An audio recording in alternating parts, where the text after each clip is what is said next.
In 1990, an American soft drink company received 17 submarines from the Soviet Union.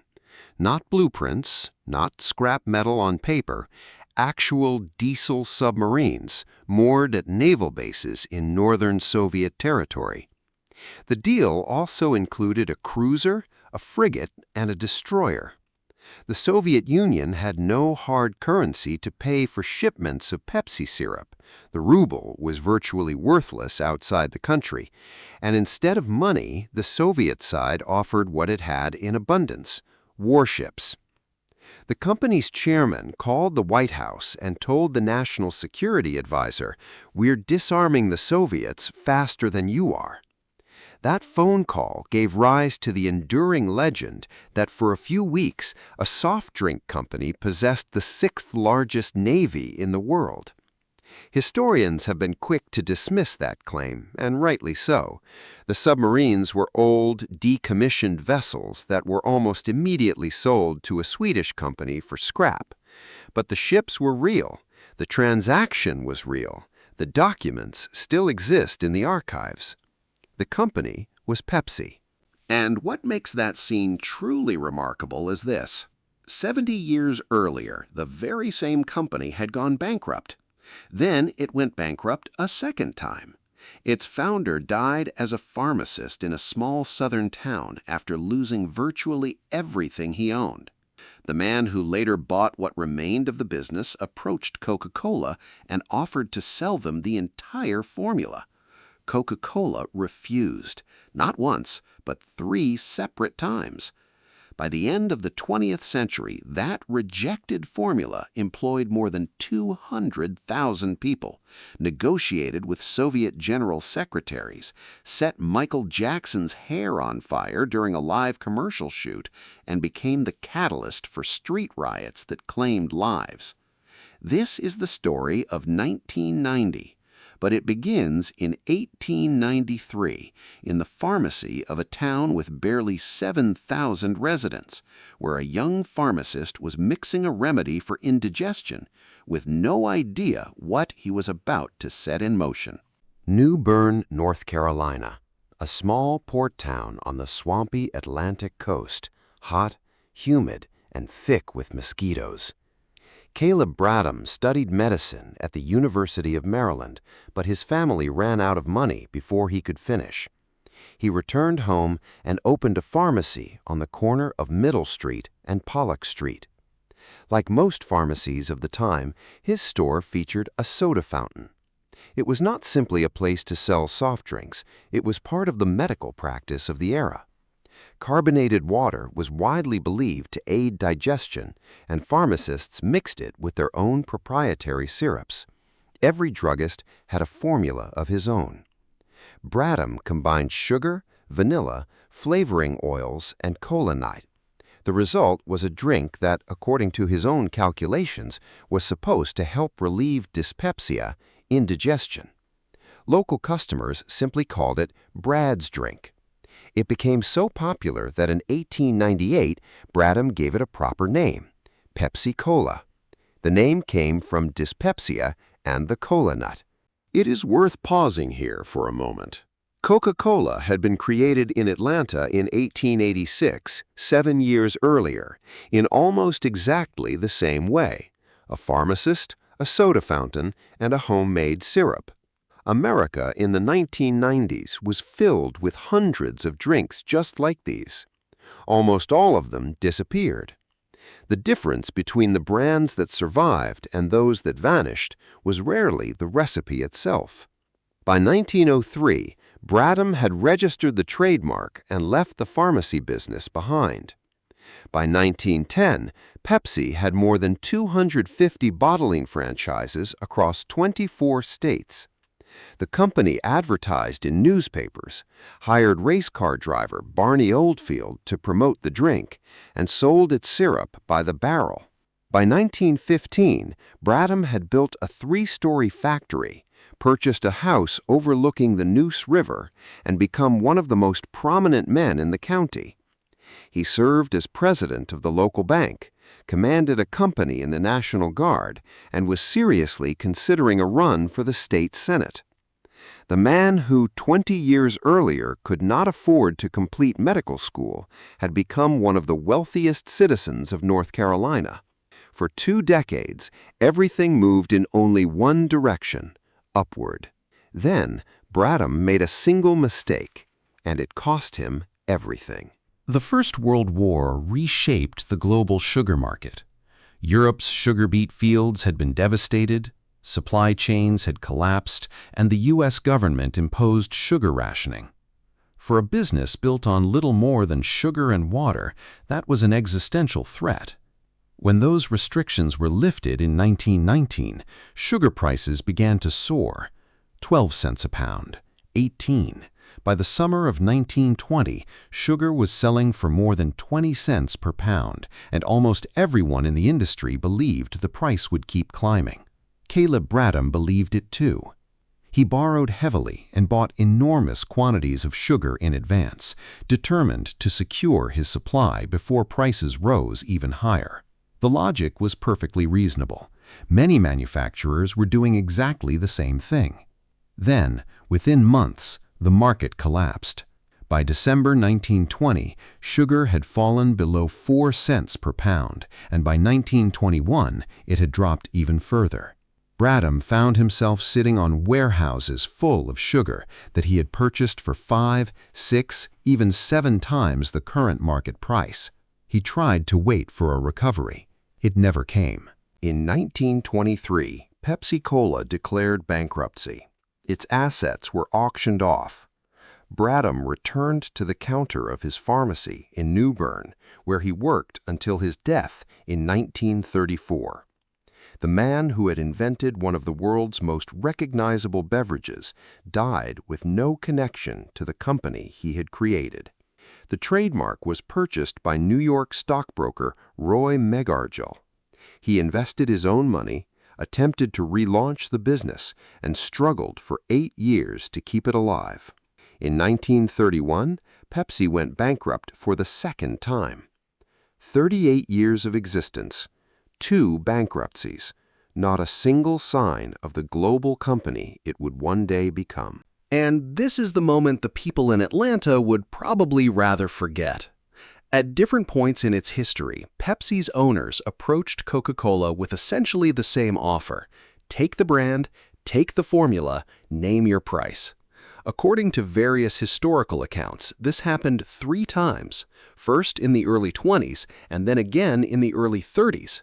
Historians still debate the exact details because the surviving documentation is incomplete, but one fact is supported by evidence from both sides.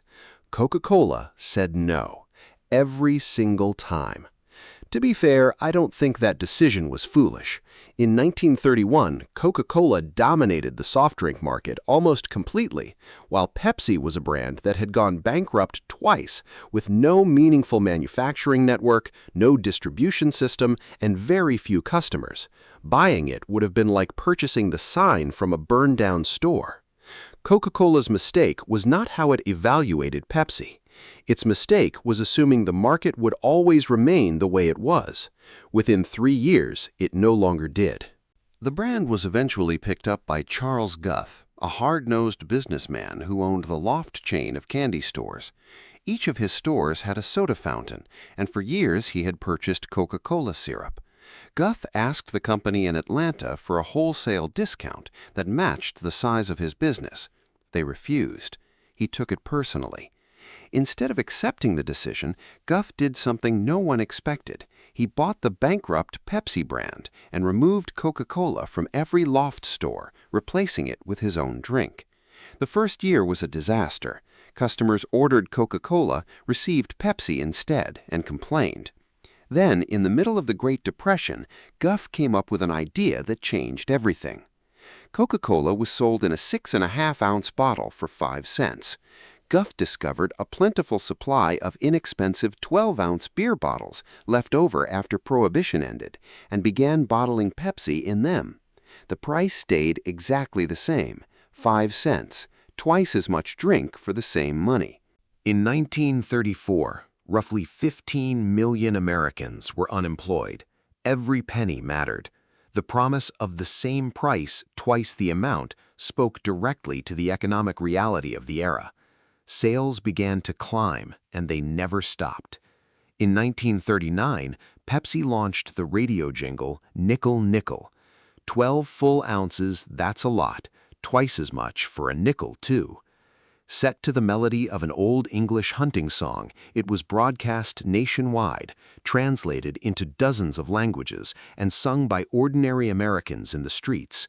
It became the first advertising jingle in history to achieve nationwide popularity. Coca-Cola had no easy response. It had millions of bottles of a fixed size, vending machines built for that exact format, and contracts with bottlers across the country. Changing course would have required rebuilding the entire system. Pepsi had found the one place where its giant rival was trapped by the very scale of its own success. In 1938, Walter Mack became president of Pepsi. He also emerged victorious in the lengthy legal battle with Charles Guth, a case still studied in law schools today as Guth v. Loft. Mack looked at the company's sales map and noticed something the rest of the soft drink industry had largely chosen to ignore. More than 13 million Black Americans were buying soft drinks, yet no major beverage company was speaking to them directly. Advertisements featured only white families. In Coca-Cola's marketing, Black Americans appeared almost exclusively as servants or background figures. In 1947, Mack hired Edward F. Boyd and asked him to build an all-black sales team. Boyd assembled a group of 12 sales representatives who traveled across the country, working with neighborhood stores, churches, schools, and local newspapers. He also commissioned a series of advertisements portraying Black families as ordinary middle-class consumers, not servants, not stereotypes, simply customers. They were operating in a segregated America. The team could not stay in most hotels or eat in most restaurants along their routes. In many southern cities, they were met with threats. Even within Pepsi, some executives opposed the campaign, and several bottlers openly refused to distribute the new advertising. Despite all of that, Pepsi's sales among Black consumers rose dramatically. When Walter Mack left the company, the program gradually lost support. Boyd himself was pushed out in the early 1950s. There is one point I think is important to make plainly. Pepsi did not launch this campaign out of moral idealism. It was a calculated business decision by the number 2 company in the market, looking for customers its dominant rival had neglected. But the outcome does not depend on the motive. It became the first major national advertising campaign in the United States to portray Black Americans as ordinary people rather than as props or caricatures. Sometimes the right thing happens for the wrong reasons. In the summer of 1959, the American National Exhibition opened in Sokolniki Park. It was designed as a showcase of American capitalism in the heart of the Soviet Union. Automobiles, washing machines, and even a full-scale model of a typical American suburban home cut open to reveal its interior. Donald Kendall, then head of Pepsi's international division, set up a Pepsi stand at the exhibition. The company's leadership opposed the trip. Kendall went anyway. The day before the exhibition opened, he caught up with U.S. Vice President Richard Nixon and asked for a single favor: bring Nikita Khrushchev to the Pepsi stand. The following day, Nixon and Khrushchev toured the exhibition together. They argued over kitchen appliances, consumer goods, and standards of living in what would later become famous as the kitchen debate. Then Nixon led Khrushchev to the Pepsi booth. The photograph spread around the world, the first secretary of the Communist Party of the Soviet Union standing with a paper cup of Pepsi in his hand. According to the popular story, he drank several cups in succession. No advertising campaign could have bought publicity like that. Kendall became president of PepsiCo in 1963 and spent the next 13 years negotiating with Soviet officials. In 1972, he achieved something no other American consumer brand had managed. Pepsi received the exclusive right to sell its soft drinks in the Soviet Union. Coca-Cola was not allowed into the country. The Soviet Union, however, had a problem. It had nothing with which to pay. The ruble was not convertible, and the Soviet government was unwilling to spend scarce hard currency. The two sides eventually agreed on a barter arrangement. Pepsi would supply its syrup concentrate, while in return it would receive the exclusive rights to import stolichnaya vodka into the United States. Soft drinks in exchange for vodka. For 15 years, the arrangement worked remarkably well. It began to unravel in the late 1980s, when American consumers increasingly boycotted Soviet products following the Soviet invasion of Afghanistan, and sales of stolichnaya declined sharply. A new commodity was needed to keep the barter system alive. That is how, in 1990, a contract worth more than $3 billion came to include 17 submarines, a cruiser, a frigate, and a destroyer, all of which Pepsi promptly resold for scrap metal. 1 year later, the Soviet Union ceased to exist. With it disappeared the entire trading system that had made the deal possible. Its assets were suddenly scattered across 15 newly independent states. While Pepsi struggled to untangle the collapse, Coca-Cola finally entered the Russian market and, within just a few years, overtook the rival that had spent 2 decades building it. In 1975, Pepsi launched an advertising campaign built around what looked like a simple experiment. A small table would be set up in a shopping mall where 2 identical, unmarked cups, one filled with Pepsi and the other with Coca-Cola, were offered to passing shoppers. They were asked one simple question: which one tastes better? Everything was filmed. Most people chose Pepsi. Those commercials aired on national television for years. The campaign was both honest and brilliantly clever. Pepsi is sweeter and delivers a stronger first impression, while participants in the challenge took only a single sip. Over the course of an entire bottle, many people might have reached a different conclusion, but the audience never saw that. Executives in Atlanta panicked. Coca-Cola's own internal taste tests confirmed the same uncomfortable result. And on April 23, 1985, the company made a decision that is still studied today as one of the greatest marketing failures in business history. It changed the formula of a drink that had remained essentially unchanged for 99 years. New Coke was sweeter. In blind taste tests, it outperformed both Pepsi and the original Coca-Cola. America exploded. Coca-Cola's headquarters received as many as 1,500 phone calls a day. Customers bought cases of the original Coke and stored them in their garages. In Seattle, a group was formed to defend the original formula. Pepsi declared a company holiday for its employees and released advertisements celebrating what it called a victory. 79 days later, Coca-Cola brought back the original formula under the name Coca-Cola Classic. Sales immediately climbed. And that brings us to my favorite paradox in this entire story. Pepsi won the taste war and lost the market war.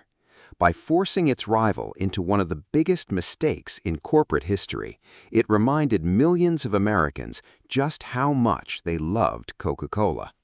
Sometimes, the most successful blow you land against a competitor ends up making that competitor even stronger. Now comes the darkest chapter of the story. In February 1992, Pepsi launched a promotion in the Philippines called Number Fever. 3-digit numbers were printed under bottle caps, and every day a winning number was announced on national television. The grand prize was 1 million pesos, about $40,000, at a time when the average annual income was roughly $1,000. The country went crazy. People bought soft drinks by the case, collected bottle caps, and even slept with them under their pillows. Small shopkeepers took out loans to buy more inventory, while some families sold livestock and motorcycles to purchase additional bottles. By Pepsi's own estimates, nearly half of the country's adult population, around 26 million people, took part in the promotion. Pepsi's market share jumped from 4% to almost 25%. The company extended the campaign by another 5 weeks because no one wanted to stop something that successful. Then came May 25th. The winning number announced on television was 349. The problem was that the number 349 had not been printed on just a handful of bottle caps. It had been printed on approximately 800,000 of them. The mistake was caused by a failure in the validation system. The number was supposed to belong to the non-winning list, but its security code was not properly checked before production. Had Pepsi honored every winning cap, the company would have faced obligations of roughly $32 billion. It simply did not have that kind of money. The next morning, crowds gathered outside Pepsi factories holding bottle caps marked 349. The company announced that only caps bearing the correct security code were valid winners, and almost none of the caps in people's hands contained that code. Technically, the company was following the official rules of the promotion, but for someone who had watched their number appear on national television and had already imagined buying a house or paying for their children's education, it felt like a betrayal. Riots broke out. Crowds hurled stones at Pepsi factories and offices. Pepsi trucks were overturned and set on fire in the streets. In February 1993, a grenade was thrown at one of the company's delivery trucks in Manila. A school teacher and a 5-year-old girl were killed, and several other people were injured. By the end of the conflict, according to various estimates, around 5 people had lost their lives, dozens had been wounded, and more than 30 vehicles had been destroyed. Pepsi offered affected participants 500 pesos as a gesture of goodwill, about $18 at the time. Nearly 500,000 people accepted the payment, costing the company roughly $10 million. Thousands of civil lawsuits and dozens of criminal complaints were filed against Pepsi. The legal battle lasted for more than 15 years, and in the end, the Philippine courts ruled in the company's favor, concluding that the incident had been a technical error rather than an act of deliberate fraud. Legally, Pepsi was in the right. But I'll be honest, what stays with me is not the printing error itself, it's the $18. A company worth billions decided that $18 was an appropriate response to people who had watched national television promise them what amounted to roughly 20 years of income. In my view, it was that number, not the software failure, that transformed a technical mistake into an event the Philippines still remembers today. There are 2 more stories from the 1990s that are worth knowing about Pepsi. On January 27, 1984, during the filming of a Pepsi commercial at the Shrine Auditorium in Los Angeles, the pyrotechnics were triggered too early, and Michael Jackson's hair caught fire. He suffered 2nd and 3rd degree burns. As part of the legal settlement, Jackson received $1.5 million, which he donated to the Bern Center at Brotman Medical Center. The facility was later renamed in his honor. Many of Jackson's biographers believe that the pain medication prescribed after this accident marked the beginning of the dependency that would follow him for the rest of his life. In 1996, Pepsi launched its Pepsi Stuff promotion. As a joke, one commercial claimed that 7 million Pepsi points could be redeemed for a Harrier jump jet. A college student named John Wennard noticed that additional points could legally be purchased with cash. He raised $700,000 from investors and mailed Pepsi a check requesting the aircraft. Pepsi refused. Leonard sued. In 1999, Judge Kimba Wood ruled that no reasonable person would interpret the commercial as a genuine contractual offer, and the case was dismissed. The decision is still cited today in contract law textbooks. Today, the numbers look very different. PepsiCo generates roughly $92 billion in annual revenue and employs around 300,000 people worldwide. By revenue, the company is nearly twice the size of Coca-Cola. The reason is simple. Pepsi stopped being just a soft drink company a long time ago. Its 1965 merger with Frito-Lay brought brands such as Lay's, Doritos, and Cheetos into the business. Later came Quaker Oats, Tropicana, and Gatorade. Today, the company's largest profits come not from beverages, but from snack foods. Pepsi never truly won the battle for the soda fountain. It simply left the soda fountain behind and conquered a different aisle of the supermarket. In 1996, Russian cosmonauts aboard the Mir space station performed a spacewalk carrying a mock-up of a Pepsi can nearly the size of a human being as part of an advertising campaign. Pepsi reportedly paid around $5 million for the promotion. Just take a moment to think about what was orbiting the Earth that day. A remedy for indigestion invented by a medical student who never finished medical school, working in the pharmacy of a town with barely 7,000 residents. A business that went bankrupt and then went bankrupt again. A brand that Coca-Cola refused to buy 3 separate times, even at a bargain price. A drink that survived only because someone found a supply of cheap beer bottles after Prohibition.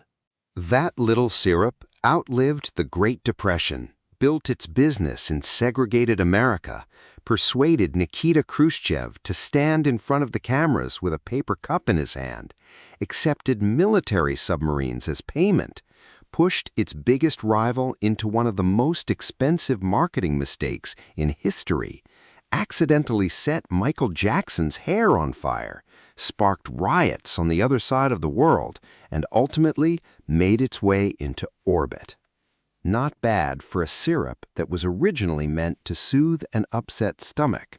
If you enjoyed this story, don't forget to subscribe and let me know one thing in the comments. Where do you think the real turning point in this story happened? Was it Charles Guth's decision to use those oversized beer bottles? Or was it the photograph of Khrushchev holding a paper cup of Pepsi?